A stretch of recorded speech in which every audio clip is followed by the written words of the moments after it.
Operation Sindoor పేరుతో భారత ప్రభుత్వం భారత బలగాలు పాక్ ఆక్రమిత కాశ్మీర్లో ఉన్న ఉగ్రవాద స్థావరాలపైన దాడి ప్రారంభించారు. అధునాతన మిసైల్స్తో విరుచుకుపడ్డ భారత్ దాదాపుగా ఒక 10-12 మంది ఉగ్రవాదులను మట్టుబెట్టినట్టుగా కనబడతా ఉన్నది. అక్కడున్న స్థావరాలను మొత్తం ధ్వంసం చేశారు. అర్ధరాత్రి దాటిన తర్వాత 1:40 సమయంలో జరిగిన అటాక్ ఇది. ఎవరు ఊహించని విధంగా ఈ అటాక్ జరిగింది. ముందు నుంచి భారత ప్రభుత్వం, ప్రధానమంత్రి అండ్ రక్షణ మంత్రి, త్రివిధ దళాలకు చెందిన అధికారులు వీళ్ళంతా ఎట్లా అటాక్ చేయాలన్న దాంట్లో నిమగ్నమై ఉన్నారు. ముందు నుంచి మోదీ కానీ అండ్ రక్షణ శాఖ రాజ్నాథ్ సింగ్ కానీ ప్రజలు ఏం కోరుకుంటున్నారో అది జరగబోతున్నది అని చెప్పడంతో యుద్ధం ఖాయమని అందరూ అనుకున్నారు. కానీ ఆ యుద్ధం స్టార్ట్ అయిందని అనుకోవాలి. సో మరి పాకిస్తాన్ ఏ రకంగా రెస్పాండ్ అయిన దాన్ని బట్టి ఆ యుద్ధం ఎలా ముందుకెళ్తుంది ఏంటి అన్నది చూడాలి. ఈ అటాక్స్తో భారత్ ఆగిపోతుందా? ఎందుకంటే టోటల్గా పాక్ ఆక్రమిత కాశ్మీర్ అండ్ పాకిస్తాన్లో ఉన్న ఈ ఉగ్రవాద శిబిరాల మీద, ఈ బార్డర్ లైన్స్ మీద భారత్ అటాక్ చేసింది. మరి ఇంతటితో ఇది ఆగుతుందా? ఇంకా వేరే స్థావరాల మీద అటాక్ చేయబోతున్నారా? ఎక్కడా కూడా అక్కడున్న పాకిస్తాన్ ప్రజలకి కూడా ఇబ్బంది కలగకుండా ఈ దేశం ఆలోచించి నిర్ణయం తీసుకొని మరి కేవలం ఆ స్థావరాలను మాత్రమే టార్గెట్ చేసింది. జైషే మహమ్మద్ చీఫ్ కానీ అండ్ ఇట్లాంటి వాళ్ళు కీలకమైన నాయకులు ఉండే ఈ ప్రాంతాల మీద అటాక్ చేసింది. మరి ఎవరెవరు చనిపోయారు, ఎంతమంది టెర్రరిస్టులు చనిపోయారు, 9 అంటున్నారు, 10 అంటున్నారు. ఇంకా వివరాలు బయటికి రావాల్సినది. ఈ అటాక్స్ని పాకిస్తాన్ ప్రభుత్వం కూడా ధృవీకరించింది. బట్ ఇవాళ యాక్చువల్గా పేపర్స్ అన్నీ కూడా రాత్రి ప్రింట్ అవుతాయి. రాత్రి 12 గంటలలోపు వాళ్ళు ఉన్న అప్డేట్తోని ఆ రాత్రికి ప్రింట్ అయిపోతాయి. సో ఈనాడు లాంటి కొంత వీళ్ళు అప్డేటెడ్ వీళ్ళకున్న దీంతో వీళ్ళు ఈ వార్తని రాయడం జరిగింది. అదర్వైజ్ మిగతా పేపర్లన్నీ యుద్ధానికి సిద్ధం అట్లా ఈ రకమైన వార్తలు వచ్చినాయి. ఇక యుద్ధ సన్నద్ధతకు సైరన్. సో మెయిన్ పేజీలో ఎక్కడ వీళ్ళు రాయలేకపోయినారు. ఈ పేపర్లో అయితే యుద్ధం ఏ క్షణమైనా అని రాశారు, కానీ ఆల్రెడీ స్టార్ట్ అయిపోయింది. సో వెబ్సైట్లో ఈ వార్తలు ప్రధానంగా కనిపిస్తున్నాయి, కానీ పేపర్స్ మాత్రం ఇంకా అప్డేట్ కాలేదు. వెలుగులో రాశారు, బట్ ప్రింటింగ్ పేపర్లో ఇది ఉందో లేదో తెలియదు. ఆపరేషన్ సింధూర్, పాకిస్తాన్ టెర్రరిస్టు స్థావరాలపై భారత్ భీకర దాడులు అన్న వార్త మనం ఇక్కడ చూడొచ్చు. పెద్దగా మిగతా పేపర్స్లో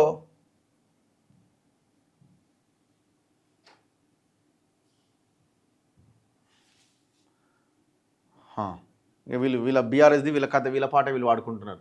ఏం జరిగింది అసలు నిన్న రాత్రి ఏం జరిగిందన్న ఉత్కంఠకి మొత్తానికి తెరబడుతున్నది. ఆపరేషన్ సింధూర్ పేరుతో ఈ ఆపరేషన్ని భారత దళాలు ప్రారంభించినాయి. భారత సైన్యం ఈ అటాక్స్ చేసింది.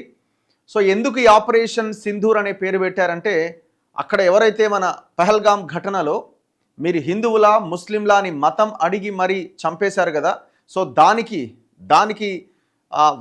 వాళ్ళకి గుర్తుండిపోయేలాగా దీన్ని ఆపరేషన్ సింధూర్ పేరుతో, మనం సింధూరం ఆ తిలకం మనం దిద్దుకుంటాం కదా హిందువులు, సో ఆ పేరును పెట్టి అటాక్ చేసినట్టుగా కనబడతా ఉన్నది. సో ఆ వార్త కూడా మనం చూద్దాం. బట్ ఎక్కడ కూడా పేపర్స్లో ఇక్కడ రాయలేదు, బట్ వెబ్సైట్స్లో ఈ వార్త అండ్ లైవ్లో కూడా చాలా ఛానల్స్ దీన్ని కవర్ చేస్తూ ఉన్నాయి. ఆపరేషన్ సింధూర్, పాకిస్తాన్ పీఓకేలోని ఉగ్ర శిబిరాలపైన మెరుపు దాడి, మొత్తం 9 స్థావరాలపై విరుచుకుపడ్డ భారత్. పాక్ ఆక్రమిత కాశ్మీర్ పీఓకేలోని ఉగ్రవాద శిబిరాలే లక్ష్యంగా భారత్ మంగళవారం అర్ధరాత్రి దాటిన తర్వాత ఆపరేషన్ సింధూర్ పేరుతో విరుచుకుపడింది. అర్ధరాత్రి 1:40 తర్వాత భారత సైన్యం పాకిస్తాన్ అండ్ పాక్ ఆక్రమిత కాశ్మీర్లోని స్థావరాలపైన నిప్పులు కురిపించింది. భారత్పై దాడికి ప్రణాళికలు రచించిన ఉగ్రవాద శిబిరాలే లక్ష్యంగా ఈ దాడులు చేసినట్లు సైన్యం రాత్రి 1:44 ఒక ప్రకటన విడుదల చేసింది. మొత్తం 9 ప్రాంతాల్లోని స్థావరాలపైన దాడి చేసింది. 2 దేశాల మధ్య ఉద్రిక్తతలు పెరిగేందుకు ఏమాత్రం అవకాశం ఇవ్వని విధంగా మేం కేవలం ఉగ్రవాద శిబిరాల మీదనే దాడి చేశాం. ఎక్కడా కూడా ప్రజలకి ఇబ్బంది కలగకుండా, ఆ దేశంలో ఉన్న ప్రజలకు కూడా ఇబ్బంది కలగకుండా, వాళ్ళ ప్రాణాలు పోకుండా కేవలం ఈ శిబిరాల మీదనే అటాక్ చేశారు. పాకిస్తాన్ సైనిక మౌలిక వసతులను లక్ష్యంగా చేసుకోలేదు. అంటే కనీసం పాకిస్తాన్ యొక్క సైనికుల స్థావరాలు లేకపోతే సైనికులు ఎక్కడైతే వాళ్ళ ఆయుధాలు సైనికులు ఉండే ఆ ప్రాంతాల మీద కూడా అటాక్ చేయలేదు. కేవలం టెర్రరిస్టులు ఏ ప్రాంతంలో అయితే ఉంటారో ఆ ప్రాంతాల మీదనే గురి చూసి మరీ ఈ దాడి చేసింది. పూర్తి ఖచ్చితత్వంతో ఉగ్ర స్థావరాలు టార్గెట్ చేసినట్టుగా తెలుస్తోంది. దాడులకు సంబంధించిన పూర్తి వివరాలు త్వరలో వెల్లడిస్తామని రక్షణ శాఖ తెలిపింది.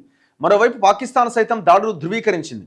పాక్ ఆక్రమిత కాశ్మీర్లోని ముజఫరాబాద్, కోట్లీ తదితర ప్రాంతాల్లో ఈ దాడులు జరిగినట్టుగా తెలుస్తోంది. సమయం సందర్భం చూసుకొని భారత్ దాడులకు ఖచ్చితంగా బదులిస్తాం, వదిలిపెట్టేదే లేదు అని పాకిస్తాన్ పేర్కొన్నది. దాడుల ఘటనలకు సంబంధించిన వీడియోలు సోషల్ మీడియాలో ప్రత్యక్షమయ్యాయి.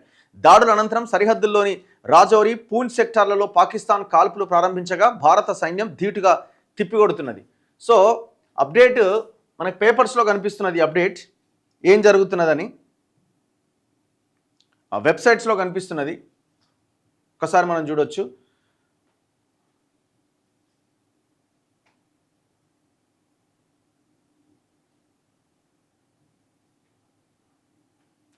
ఆపరేషన్ సింధూర్ అనంతరం భారత్ మాతాకి జై పేరుతో పలువురు కేంద్ర మంత్రులు, ప్రముఖులు సోషల్ మీడియాలో పోస్టులు చేస్తున్నారట. ఆ దృశ్యాలు, ఈ వీడియో ఒకటి బాగా వైరల్ అవుతున్నది.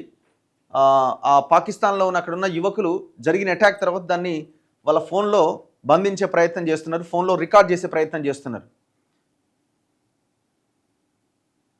పహల్గాం దాడికి బాధ్యులెవరో జవాబుదారీగా ఉంచేందుకు కట్టుబడి ఉన్నామని భారత్ వెల్లడించింది. దాడులకు సంబంధించి పూర్తి వివరాలు త్వరలో వెల్లడిస్తామని రక్షణ శాఖ ప్రకటించింది. సో ఇప్పటికే భారతదేశంలో ఉన్న కొన్ని విమానాశ్రయాలని మూసేశారు. దాదాపుగా 7-8 నగరాలకి విమాన రాకపోకలు మొత్తం బంద్ చేశారు. శ్రీనగర్, జమ్మూ, అమృత్సర్, ధర్మశాల, లేహ్, చండీగఢ్ ఇట్లాంటి ప్రాంతాలకి మొత్తం ఎయిర్పోర్ట్ విమాన రాకపోకలు మొత్తం ఆగిపోయినాయి. సో అటాక్కి సంబంధించిన ఫొటోస్ కూడా బయటకు వచ్చినాయి, వీడియోలు కూడా వచ్చినాయి, బట్ మనం వీడియోలు ప్లే చేయలేం.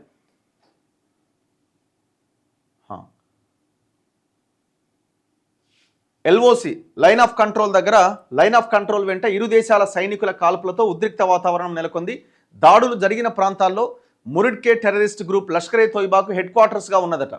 ఇక పంజాబ్ ప్రావిన్స్లోని బహవల్పూర్లో మసూద్ అజర్ నేతృత్వంలోని జైషే మహమ్మద్ స్థావరం ఉన్నది. సో మసూద్ ఆయన జైషే మహమ్మద్ చీఫ్ మసూద్ అజార్, సో ఆయన ఉన్న స్థావరం మీద అటాక్ చేశారు. మరి వాడు అందులో లేడు, యాక్చువల్గా వీళ్ళంతా ఎప్పుడో పారిపోయారు. ఆ లోకల్గా ఉన్న ఆ టెర్రరిస్టులు మాత్రమే ఇందులో చనిపోయినట్టుగా వార్తలు వస్తున్నాయి. లష్కరే తోయిబా అండ్ జైషే మహమ్మద్ ఈ రెండే ప్రధానమైన ఉగ్రవాద సంస్థలు ఇవి. ఎప్పుడు అటాక్స్ జరిగినా, ఇప్పుడు ఈ అటాక్ కూడా లష్కరే తోయిబాకి అనుబంధ సంస్థ, ద రెసిడెంట్స్ ఆర్ సంథింగ్, ఆ సంస్థ ఈ పెహల్గాం అటాక్ చేసింది. సో అందుకే భారత ప్రభుత్వం ఆ లష్కరే తోయిబా హెడ్ క్వార్టర్ని అండ్ జైషే మహమ్మద్ హెడ్ క్వార్టర్ని టార్గెట్ చేసింది. ఏ ప్రాంతాలంటే ఇక్కడ మనకు కనిపిస్తున్నాయి, ఇదంతా కూడా లైన్ ఆఫ్ కంట్రోల్, ఇదంతా పాక్ ఆక్రమిత కాశ్మీర్ లైన్ ఆఫ్ కంట్రోల్. ఈ బార్డర్లో ఉన్న ఈ ఏరియాల మీద గురిపెట్టింది, మొత్తం బార్డర్ లైన్సే. ముజఫరాబాద్, కోట్లీ, గుల్పూర్, భీంబర్, సైల్కోట్, ముర్ఖిడే అండ్ బహావల్పూర్, చాక్ అమ్రు ఈ ప్రాంతాల మీద అటాక్ చేసింది.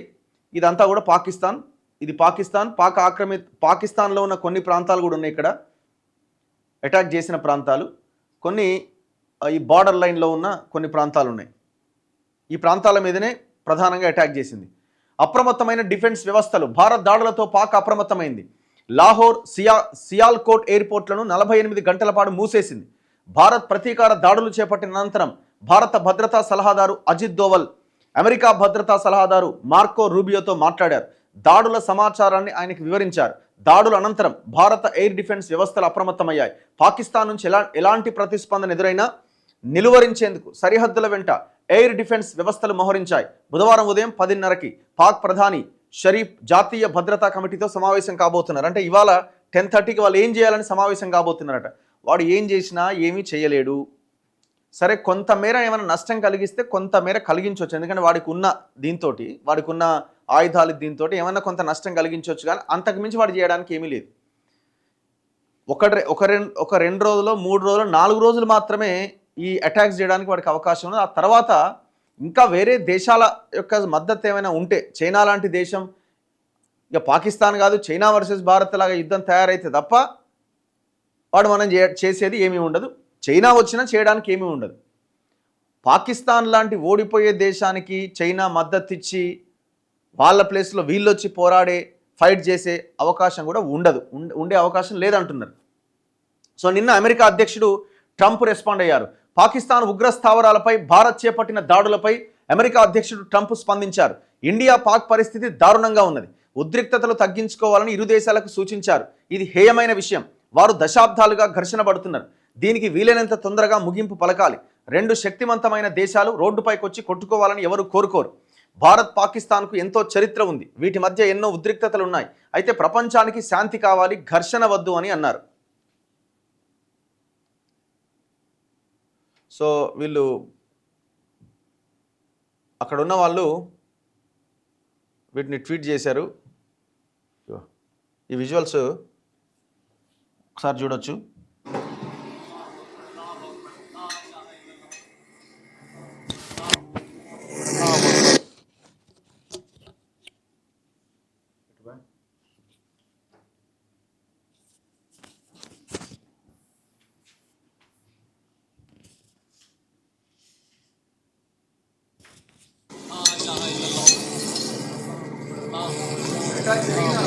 సమయం